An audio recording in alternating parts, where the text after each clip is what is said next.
What's up gamers, in today's video I'm going to be talking about the top 5 best DPS characters in Genshin Impact. If you think you know who they are, let's see if I choose the exact same 5 stars as you. But since I hate long intros, and I know you probably do too, let's get straight into the video. So in first place we've got the best DPS character in the game. The Dragon of Fontaine, Mr. NEUVILLETTE. Now let me tell you guys something, don't be like me. When NEUVILLETTE came out, I lost a bunch of brain cells. I didn't pull for him because I didn't like his playstyle and I refused to watch a single YouTube video about his kit and how good he is. So I skipped him. And when I tell you that this guy has the power to solo the Abyss at C0, I actually mean that he can solo the Abyss at C0. His kit is so busted and he's so strong. All you need to do is use his burst, try and listen for a cool bell sound, then feel like you can lift a mountain after hearing it. Use his skill to collect balls because I know you like balls, then just spam his charge attack. To some people like me, just watching someone play like this is boring. But let me tell you that when you actually play with him, it's super fun. He isn't even that hard to build. Just spend days or weeks or months or years in this domain, get a lot of trash artifacts, get some good artifacts, and then just use the good artifacts to make him do good damage. It's really not that hard, just get good artifacts. Anyway, NEUVILLETTE deserves to be in this video because he's really good at C0. But don't even get me started on his constellations. His C1, actually no, I'm getting too carried away. Let's talk about another one of the best DPS characters in Genshin Impact, Hu Tao. Now hold up, let me cook. Before you start complaining about how she doesn't deserve to be on this list at C0 or without her signature weapon, let me tell you this. First of all, she does so much damage at C0. Have you seen those charge attack vaporize hits hitting an enemy? Now, some people might not like her playstyle at C0, and that's alright, but she still does a ton of damage. Her C1 helps her with her playstyle, and her weapon helps her a lot with damage. But she's still good at C0, and with these F2P weapons that she has available. But if you think otherwise, just get her C1 in one 10 pull, and then get her weapon in the exact same 10 pull. Yes, you heard that right. Beat the game's code and pull her signature weapon on the character banner. Like me. Hu Tao's skill drains some of her HP and infuses her weapon with pyro, then you can just spam her charge attacks and hit enemies. But if you think that you're going to die multiple times because of her self HP draining playstyle, just know that her burst heals her when it hits an enemy. Speaking of her burst, she's also good at nuking enemies with it. I usually just use it as an emergency healing source, but it does really good damage. But now for the third best DPS character in Genshin Impact, RAIDEN Shogun. Now the thing with RAIDEN Shogun is that she's not just a DPS. She can also be an off-field electro support for Dendro related teams, and this is because of her elemental skill. What it does is that it applies electro, which is a really good element for Dendro teams. And after the on-field character attacks an enemy, she smacks the enemy with her electro, which makes her the best off-field electro applier. But let's talk about her burst. This is where most of her damage comes from. She just pulls out an electro sword and beats up the enemies. The first hit of her burst can do a lot of damage, especially after getting her C2, but even at C0 with the right supports, she can do an insane amount of damage. But because she has this cool sword, you can basically just use it for a few seconds and do some normal attacks. These normal attacks can add up to a lot of damage, and they can also battery the team and give them energy, making RAIDEN a super strong DPS character. So in short, if you need a main DPS, summon for RAIDEN. If you need a team battery because it seems like your supports are immune to energy, summon for RAIDEN. Need a great electro applier for Hyper Bloom teams? Summon for RAIDEN. She's just amazing. But now if you're enjoying the video so far, why not like, subscribe, and join my Discord down below. The link will be in the description and the comment section because I like to make things easy for my viewers,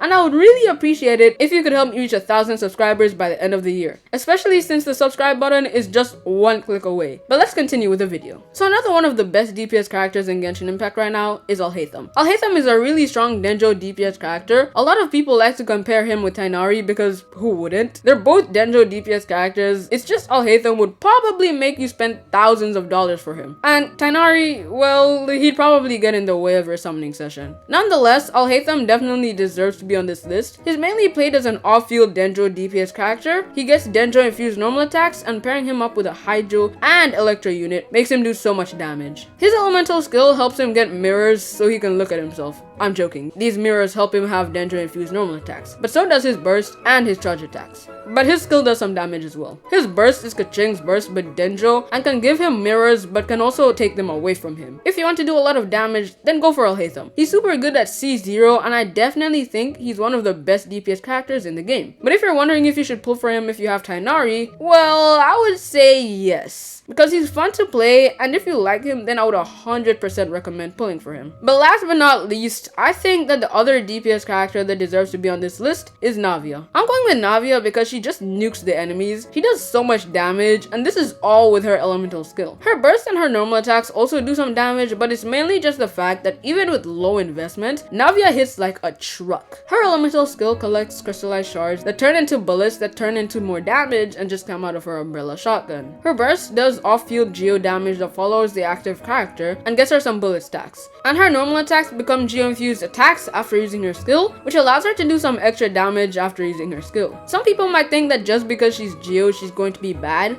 and to be honest, I felt the same way before she came out. But after she came out, my opinion on her completely changed, and I personally think that she deserves to be here on this list. If you enjoyed the video and you agree with my list, why not like, subscribe, and join my Discord down below. If you don't agree with my list, I'll love to know who you think are the top 5 best DPS characters in Genshin Impact right now. Thanks for watching, bye.